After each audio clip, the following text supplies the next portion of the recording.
chose que je ne faisais pas, ou rarement avant, discuter avec moi-même pour des achats, ceci, cela. Mais ici, c'est la croyance. Il dit c'est une discussion bizarre. Je ne pourrais pas. Amma, quand il explique, un m'a dit une fois, m'a dit Wallahi, il était étonné. Il m'a dit Wallahi, cher frère, depuis que j'ai dit la shahada, c'est bizarre, j'ai trop de problèmes. Très drôle, regardez. Il dit j'ai trop de problèmes.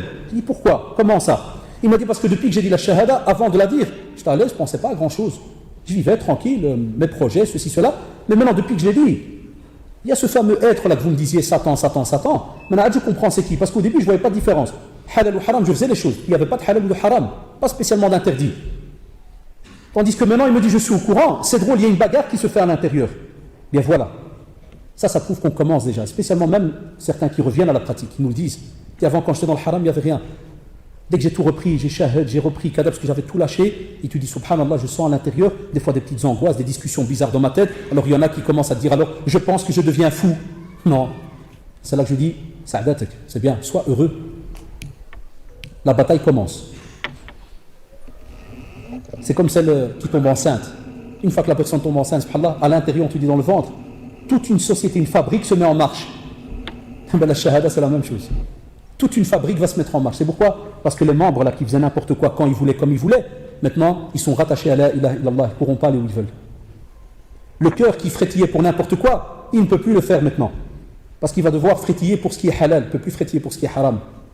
C'est pour ça qu'on te demande à ce moment-là qu'il y ait une conviction, que tu sois sûr de ce que tu es en train de faire, et à ce moment-là le cœur va s'apaiser petit à petit et le combat commence et tu dois le retenir. Tu dois tenir parce que ce n'est pas facile. Vous savez pourquoi? Quand tu dis la ilaha illallah, Satan perd un client. Wallah, Satan, il perd un client. C'est pour ça qu'il y a des jeunes qui nous disent, purée, tu sais quelle bagarre il y a, je ne peux pas t'expliquer, monsieur. Il y a de la bagarre.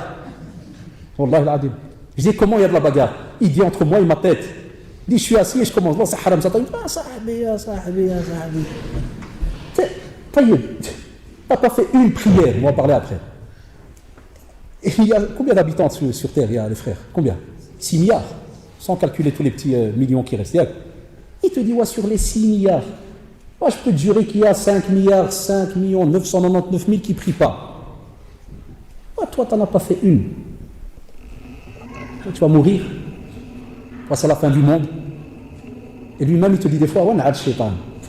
Parce qu'en vérité, il ne dit pas l'an avec l'a'na, l'âne, mais il te dit comme ils disent tous les Marocains. Vous savez, les Maghrébins chez nous, beaucoup de Maghrébins, ils ont fait des sociétés de chaussures à Satan sans qu'ils le remarquent, de sandales. Ils disent na'al. Ils s'étonnent que Satan ne nous a jamais quittés, c'est normal. Nous, on le renforce, on lui met des chaussures. Alors Dieu me dit, Satan, il ne veut pas partir. C'est normal, tu n'arrêtes pas de lui dire, Ya Allah, donne-lui des chaussures. Wallahi na'al, shaitan, qu'Allah donne des chaussures à shaitan. C'est normal qu'il y ait un combat interne. Satan, il ne te lâche pas. On te dit aussi que lorsque la personne a la certitude, c'est-à-dire il a bien compris, il te dit, il y a maintenant l'acceptation. Ah, regardez comment ça se complique. Troisième point, l'acceptation. C'est une des conditions pour qu'elle soit valable, la condition de donc la validité de la foi. Il te dit, de la shahada, il te dit l'acceptation, c'est-à-dire que accepter avec conviction cette attestation par le cœur et la langue. Ah, maintenant on commence à rajouter des membres. Le cœur et la langue doivent absolument accepter avec conviction cette attestation de foi. C'est-à-dire que tu dois absolument aller voir dans les textes qu'est-ce qu'il te demande de faire ou ne pas faire. Et puis vous allez voir, vous allez me dire quel est le rapport. Eh bien, pourquoi l'acceptation? Parce qu'il y a des fois des choses dans le Coran, subhanallah, où la raison n'accepte pas. Ben, on a eu des personnes qui se sont, entre guillemets, converties à l'islam, ou bien qui sont musulmans, mais en vérité ils ne sont pas. Voilà un exemple, vous allez dire comment ça? Un exemple, j'ai déjà eu le cas, par exemple, c'est pour ça que c'est plus pour nos frères et sœurs convertis. Et des fois, par exemple, un frère et une sœur convertie, des fois même de chez nous.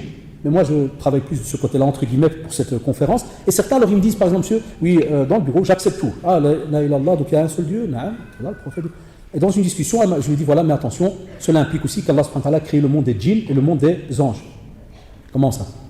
C'est qui cela? Je dis, oui, il y a un monde parallèle. Ah non, monsieur. Je ne crois que ce que je vois.